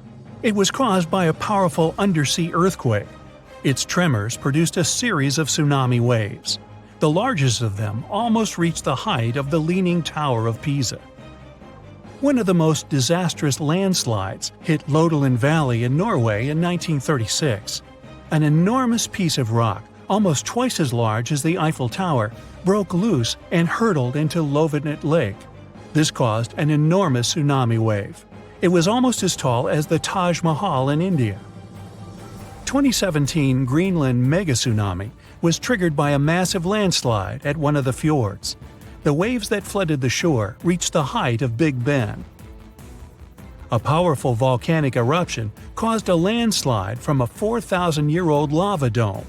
This set off Unzen Volcano megatsunami. The largest wave was half as tall as the Space Needle in Seattle. Fogo megatsunami happened 73,000 years ago, when a part of the Fogo volcano collapsed into the sea. The megatsunami's largest wave was as tall as the Washington Monument. When the upper 1,500 feet of Mount St. Helens exploded, it caused a massive landslide. A part of this avalanche plunged down into Spirit Lake. This caused a wave that was more than half the height of the Eiffel Tower. The Vejont Dam megatsunami happened when a landslide dragged 9 billion cubic feet of forest, soil, and rock into the lake. A colossal wave overtopped the edge of the dam, taking out everything in its path. Its height was greater than that of the Golden Gate Bridge. A landslide in Lituya Bay in Alaska formed a megawave, one of the largest ever recorded. The megatsunami surged over the headland, washing away trees, plants, and soil down to bedrock. The wave reached more than half the height of the Burj Khalifa, the tallest construction in the world. A third of the East Molokai volcano in Hawaii caved in and collapsed into the Pacific Ocean. This created a tsunami the size of the second tallest building in the world, Shanghai Tower. About 800,000 years ago, I wasn't around then, a gigantic asteroid soared through space and plummeted toward Earth. It slammed into our planet with enormous force. It blanketed 10% of Earth with shiny black and green lumps of rocky debris known as tektites.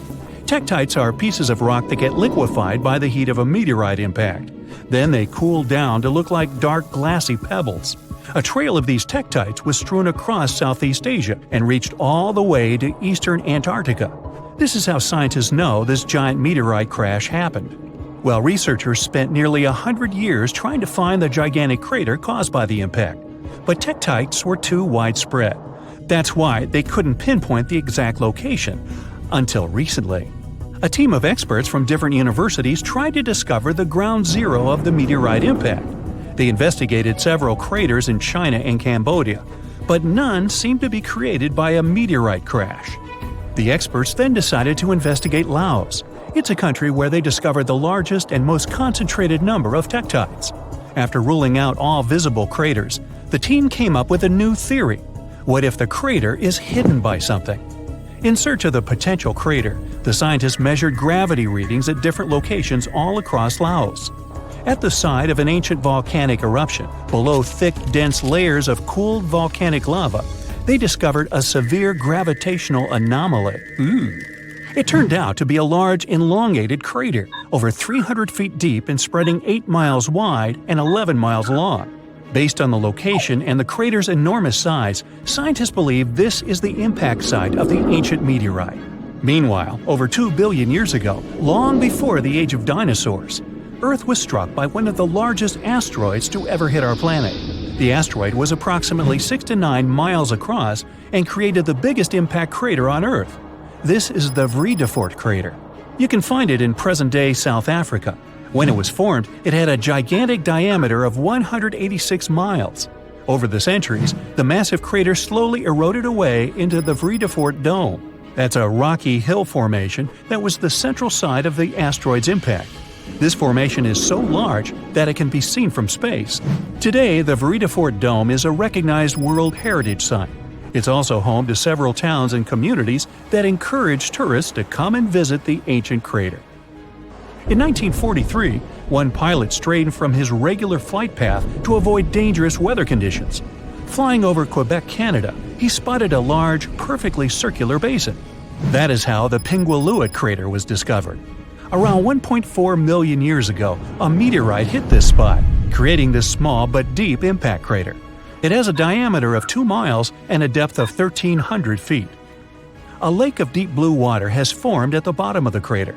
It's said that this lake contains some of the purest water in the world as it has no inlets or outlets. It means that the lake is only filled by rains and melting snow. The lake is home to one species of fish, the Arctic char. The Sudbury Basin is also in Canada. Formed over 1.8 billion years ago, it's one of the largest and oldest impact craters in the world. It's located in Ontario, but the impact from the collision was so powerful that debris from it was found 500 miles away in Minnesota. Unlike most impact craters that have a circular shape, the Sudbury Basin is an oval. It's 39 miles long with a width of 19 miles.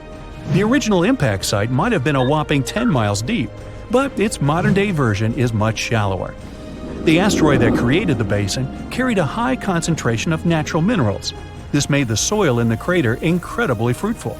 Today, its floor is home to numerous fruit and vegetable farms. The unique crater formation of Sudbury Basin was used to train Apollo astronauts before they embarked on their missions to the Moon. Perhaps the most famous meteorite of all is the Chicxulub. That's the meteorite responsible for wiping out 75% of all plant and animal life on Earth, including the dinosaurs. The Chicxulub meteorite had a diameter of 6 miles when it struck Earth 66 million years ago. The crater now lies off the coast of Mexico, hidden deep beneath the seabed. It's around 93 miles across and 12 miles in depth. Recently, scientists managed to drill deep down into the highest peak of the impact crater to collect rock samples. They discovered that the disappearance of dinosaurs wasn't caused by the giant size of the meteorite or the scale of the blast. It was because of the exact location where the Chicxulub hit Earth.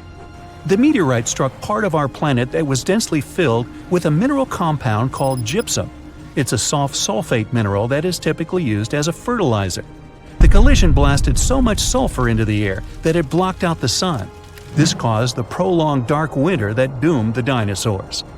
One of the youngest craters on Earth is the Barringer crater in Winslow, Arizona. The Barringer crater is also one of the best preserved craters on Earth. It was formed 50,000 years ago when a heavy meteorite made mostly of iron plummeted down from space. Earth's atmosphere barely slowed down the massive chunk of metal. It collided with the ground with incredible force. The meteorite vaporized upon impact, leaving very few remains. The crater left by this powerful explosion was named after the man who identified it in 1903. It was a mining engineer named Daniel Barringer. The diameter of the crater is 3,900 feet and it goes 560 feet deep. The Barringer family still owns the impact site to this day. You can visit the crater and take a guided tour around its rim. The Papagaï crater in Siberia is one of the most interesting craters on Earth. An asteroid impact over 35 million years ago formed this massive basin. The crater is 62 miles across, which makes it the fourth largest one in the world. This crater is unique as it's home to one of the largest diamond deposits in the world. The intense pressure from the collision transformed the graphite at the impact site into diamonds. Scientists say that the crater contains trillions of carats of diamonds, but no one has ever mined them due to the site's remote location and lack of infrastructure. In the year 1530 BCE, a meteoroid entered Earth's atmosphere before shattering into pieces. The meteorite's burning fragments rained down on Earth and crashed into the planet's surface. As a result, a group of craters appeared on a small Estonian island, Saaremaa. The largest crater is a 360-foot wide perfect circle. It's 70 feet deep and filled with blue water. 8 smaller craters that appeared during the collision can be found within a half-mile radius of the largest crater. The impact of the meteorite fragments caused the trees on the islands to catch fire. Almost all forests burned down. Luckily, the woodlands have now grown back and the craters are a popular hiking destination for tourists. A meteorite struck the area we now know as Quebec, Canada, around 200 million years ago. This collision created the 6th largest impact crater in the world. It had a diameter of 40 miles. Over the century, the outer rim of the crater has filled up with water. It's now known as Manicouagan Reservoir. The impact crater lake is so large it can be seen from space, and its strange shape gave the lake its nickname, the Eye of Quebec. The oldest meteorite crater in the world is in Western Australia. The Yarrabuba crater is 2.2 billion years old. Well, that gets my vote for the best crater name. The impact site is so ancient that the original crater has completely eroded away. Yarrabuba's diameter was around 19 to 43 miles. Scientists managed to figure out the age of the impact site by analyzing the ancient crystals and minerals found within the crater. Oh wow, there's a hole in the bottom of the ocean. It seems that the ocean has a leak. But it's not like a leak you would expect, where water is flowing out. It's more like a spring since water is flowing in, not out. This unique leak is something we know as Pythia's oasis. A grad student was the one who accidentally discovered it. He noticed bubbles that were rising to the surface. Normally, bubbles in the ocean tell us there might be some hydrothermal vents, which are hotspots for some pretty cool things. These vents are actually like hot springs on the seafloor, but instead of bubbling with warm water, they release a fluid that has been superheated in the crust of our planet. When seawater seeps into these cracks and travels deep into the crust, it comes into contact with the extremely hot mantle. This heats seawater to very high temperatures, and as it moves back up towards the surface, it carries dissolved gases and minerals.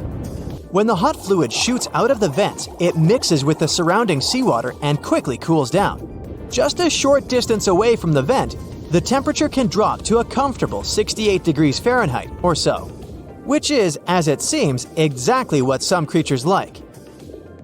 And there are some real weirdos living down there in the darkness, like ghostly fish, giant red-tipped tube worms, and a unique type of shrimp with eyes on their back. And some of them, like tube worms and bacteria, rely on the chemicals and minerals released by the vents to survive in harsh conditions. But in this case, the bubbling water didn't come from a hydrothermal vent. It was there because of a spring, and that's a bit more concerning. You see, the water in this reservoir needs to stay where it is. If too much of it seeps out, there could be some serious consequences, especially for the surrounding area. You can see this unusual leak along the Cascadia subduction zone, which is a massive fault line off the Pacific Northwest coast. It's a place where two pretty big plates that make up Earth's crust come together and slide along each other. The water from Pythia's oasis kinda acts as a lubricant between these plates. You can think of the fault zone as an air hockey table. When the fluid pressure is high, it's like you've turned the air on. That means the friction between the plates is reduced, which allows the plates to move. But if the fluid pressure is lower, the two plates can lock together, which then leads to the buildup of stress. Not that they'll feel bad. In the context of tectonic plates, stress is some pressure or force that can cause deformation. And if this stress starts to build up, at some point, it's gotta go somewhere. When it's too much, it can trigger earthquakes and most likely, not small ones. For example, a release of stress in the Cascadia subduction zone could lead to a magnitude 9 earthquake. For comparison, the biggest earthquake we've ever recorded happened in Chile in 1960, and it had a magnitude of 9.5.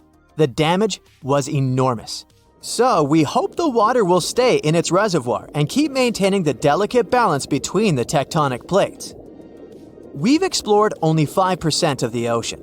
Who knows how many cool things are there at the bottom, waiting to be found? For example, check out these mysterious holes scientists have stumbled upon in the depths of the Atlantic Ocean, near the Azores. They're neatly aligned and are about 4 inches apart, or in some cases, even several feet. They resemble punctures left by a sewing machine. Some think these holes could have a biological origin. For instance, some fish may have made them while walking along the seafloor. Others believe we could be looking at something that's human-made, maybe left by a spiked tire. Of course, such holes are perfect for making up stories about creatures from other planets who allegedly made them. Or maybe even legendary monsters, like that one from Loch Ness. It's definitely hard to explain such symmetry of the holes, but one deep-sea biologist offered a pretty good explanation. He said there could be an animal burrowing beneath the sediment, and from time to time, it could make little chimneys just to get access to clean water circulation in its small burrow. I mean, there are sediment piles around the opening of each hole, and they do support the idea that something pushed the soil from below. But there's still no proof these holes are actually connected beneath the surface. And there are also a lot of things hidden at the bottom of the oceans and seas that ancient civilizations left us. For instance, archaeologists made a really cool discovery off the southern coast of Croatia, a road hidden under layers of sea mud that's 7,000 years old. They found the ancient road at the sunken Neolithic site of Solin. The site of Solin was a human-made island in ancient times, and an archaeologist discovered it 2 years ago. He was studying satellite images of the area around Korčula, one of the beautiful Croatian islands. When he realized there could be something interesting at the bottom of the sea, he dove into the water with his colleague. And under the surface of the Adriatic Sea, which is part of the Mediterranean Sea, at a depth of 13 to 16 feet, they found stone walls that were most likely part of some ancient settlement. The landmass where people built the settlement was separated from the main island by a narrow stretch of land. Luckily, this area is protected from big waves by the surrounding islands, so the site remained relatively well preserved. It's now hidden beneath the surface of the sea and covered in mud. But it's so exciting to imagine how people walked on that road nearly 7,000 years ago, visiting nearby settlements. If you want to see the weirdest creatures, you can always head to the bottom of the sea. Actually, scientists have determined there could be more than 30 potentially new species at the bottom of the Pacific Ocean. They've collected them using their remote-controlled vehicle. That's a big step because until recently, they could only study such creatures through photographs. I'm talking about segmented worms, different types of coral, some invertebrates similar to centipedes, and many others. But there are also many old freaky creatures that we already know about that look like they came from sci-fi movies. red octopus, blobfish. Okay, this one kinda looks normal until you raise it to the surface. The goblin shark, Sloane's viperfish, zombie worms. Ugh. Yeah, I hear ya. Let's move on. The seafloor hides things from space too. There are traces of rare forms of plutonium and iron at the bottom of the Pacific Ocean. And what's awesome is that all this has come from space. These radioactive materials probably formed during some kind of cataclysmic event in space and eventually made their way out to our beautiful home planet. And this extraterrestrial debris most likely appeared on Earth within the past 10 million years. After it fell to the Pacific Ocean and settled at a depth of almost a mile, it became part of all those layers of rock down there. Plutonium is especially exciting for scientists. I mean, only tiny amounts of it have been found. Hundreds of atoms maybe. But it's still remarkable because these atoms are created by exploding stars.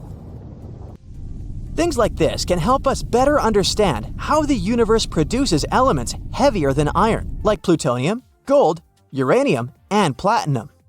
We're still not sure about the origins of these elements. For a long time, scientists believed that supernovae, which is when a star comes to its end in a fabulous explosion, were responsible for creating these heavy elements. But it seems it's not just that. Some other cosmic events, such as the collision of neutron stars, which are super dense collapsed stars, or some rare types of supernovae, could also be involved. Whoa, let me get my popcorn. The ground shakes beneath you. The pictures rattle on the walls.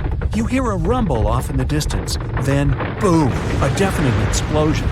The shockwave blasts through the windows and sets off car alarms. You duck under the dining table for cover, but then you remember you live not far from a supervolcano in the middle of a tropical jungle.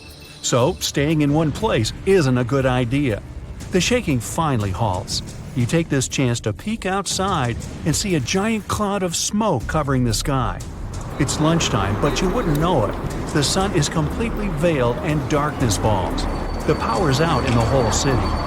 In this darkness, you see red molten lava shooting from the sky and spilling on the rim. You run outside along with dozens of your neighbors. Your priority right now, find safe shelter and fast. You think about taking the car, but with everyone running on the road, that's a no-go. So you run on foot where the crowd is going. Supervolcanoes are in a league of their own when it comes to natural disasters.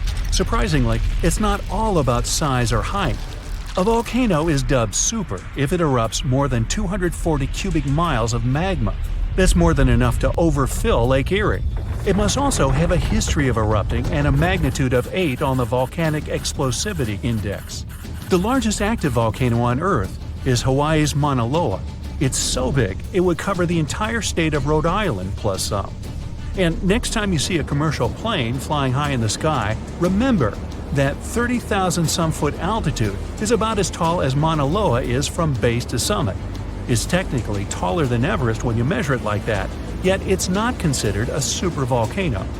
So you're running along the dark road not knowing and barely seeing where to go. Then, all of a sudden, a massive flaming boulder smashes through the bridge in front of you. You and everyone else are now stranded on the side of the volcano as it's getting more chaotic each second. Most of the crowd disperses, finding their own ways to safety. You remember there's a way to the other side not many people know about, but you'll have to cross a raging river through the dense jungle. You calm what's left of the crowd, and everyone follows you to your secret getaway. You finally get out of the city limits and head into the jungle. With the sky already dark, the tall trees and thick leaves make it almost pitch black. Everyone gets out their phone flashlights to navigate through the dark path. You all need to stick together and make sure nobody gets lost. Suddenly, fiery rocks strike the trees not far from you. Everyone jolts and tries to rush ahead, but nowhere is safe when it's raining scalding fire all around. You and your group have to pick up the pace or else. Imagine a typical avalanche or mudslide, very dangerous situations on their own. Now, imagine an avalanche of lava rocks and lava sliding down a mountain instead of mud. That's what's making its way towards you right now. More and more people catch up with your group and bring news that the entire neighborhood is submerged in lava. It's traveling quicker than you thought. You can never really predict how fast a lava flow will be until you see it. It all depends on how thick it is and how steep the mountain slope. Lava can move slowly at about 20 feet a minute, a fraction of the average person's walking speed. Or it can flow as fast as 30 miles per hour, which even the fastest person on Earth can't outrun. But the lava isn't even the most dangerous problem. If you didn't have protection, the gases spewing from the eruption would fill your lungs, and those spread faster and further than the lava flow. Your eyes and throat would be itchy. You'd get a headache, dizziness, increased heart rate, difficulty breathing. The worst would be passing out from the lack of oxygen. Luckily, everyone managed to grab their gas masks before leaving their homes. You're now entering the treacherous terrain of the jungle and the danger zone. Everyone's phone batteries are giving out one by one, so your vision is even more limited. The terrain is tougher and you can't hear any sounds from the river. At this point, you're not even sure if you're going the right way. But your instincts tell you the deeper you go, the safer you'll be. The path is muddy, and the vines are hindering everyone's movements. That's when you hear something big running through the jungle. It's coming up on you fast.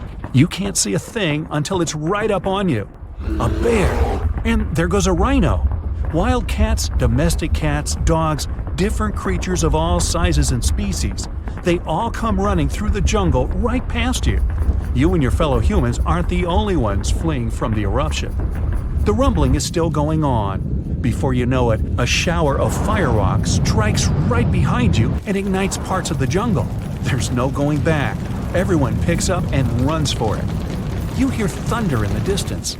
A flash of lightning lights up the dark sky. You think, finally, some rain to wash away this fiery nightmare. But that's not a regular storm brewing. These giant smoke clouds can mimic a thunderstorm under similar conditions. Your luck finally pays off. You hear the river straight ahead. You reach the bank and have to hop on some stones to get to the other side. You almost slip when someone from the group catches you just in time. Whew, that was too close. Not far down the river is a large waterfall leading straight to a shallow lake with sharp rocks at the bottom. The ash from the lava falls like snow, covering most of the trees and landing on the river. Ash is one of the most dangerous things about volcanic eruptions. You're soaked to the bone, but it's a lot better than ash and smoke. And then the rest of the group follow. The next thing you know, the river starts steaming as lava meets the bank and runs into the water. You try your best to speed things up. The lava can heat this water up to dangerous levels, and there are still people slowly crossing the river on the slippery rocks. Luckily, you manage to get everyone across. Well, almost everyone. You turn around and see someone's leg got caught between two rocks. The lava continues to pour into the river. You can feel the heat of the steam. You rush back to this person and try to pull them out. Their leg won't budge. Someone else from the group comes to help, and you're finally able to pull them out in the nick of time. You and everyone else, now exhausted from your trek, keep going as far as possible. That's when you see the main road that connects you to the broken bridge. There are others on the road that got out safely, and even some cars filling up with survivors and heading fast out of the area. The volcano is still spewing lava, and the entire city is flooded with it. What was once your town now looks like a giant burning lake. Planes and helicopters can't fly because of the smoke and ash, so don't count on an air rescue. You're still at risk even though you're on safer ground, so it's still too early to celebrate. Everyone continues to move away from the city. The further, the better. The ground continues to shake, but this time it's even more intense than before. Supervolcanoes are powerful enough to cause many earthquakes. But it's a good thing you're out in the open, far from the buildings and debris in the city. Now, back to reality. Rest assured that a volcanic eruption of this intensity won't happen for a very long time, as in millions of years. Besides, thanks to warning systems and humanity's preparation for such an event, it's extremely rare for even a regular volcano to do as much damage as it could. So, don't scratch Yellowstone off your travel list just yet. This invisible line divides the world into two parts, and most animals, fish, and birds, for some reason, can't cross it. The line is called the Wallace Line, and it runs between Australia and Asia. It has its name after Alfred Russel Wallace, a British scientist and explorer who discovered it in 1859. He traveled to Asia to explore a group of islands called the Malay Archipelago. As Wallace walked through the jungles, climbed hills, and sailed on boats, he noticed something like an invisible wall. On its west side, in places like Borneo and Sumatra, he saw animals you might find in Asia.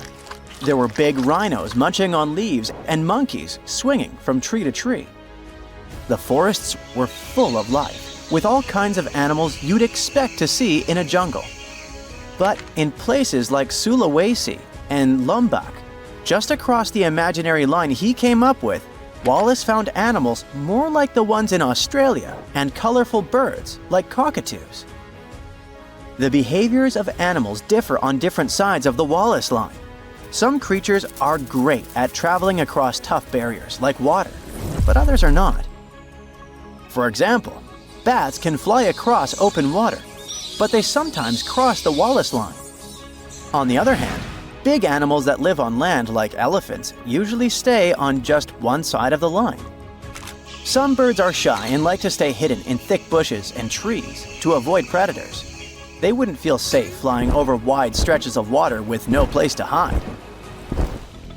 Plants don't stick to the Wallace Line as strictly as animals do, because they spread in their own unique ways, like with seeds carried by the wind, water, or animals. One plant genus, the eucalyptus, mostly stays on the Australian side. But one eucalyptus tree has made its way to the Philippines on the Asian side. Underwater, the Wallace Line doesn't matter as much. The area between the Wallace Line and Australia is called the Coral Triangle, and it's bursting with life. Now, after more than 150 years, scientists think they finally have an explanation of the Wallace Line mystery.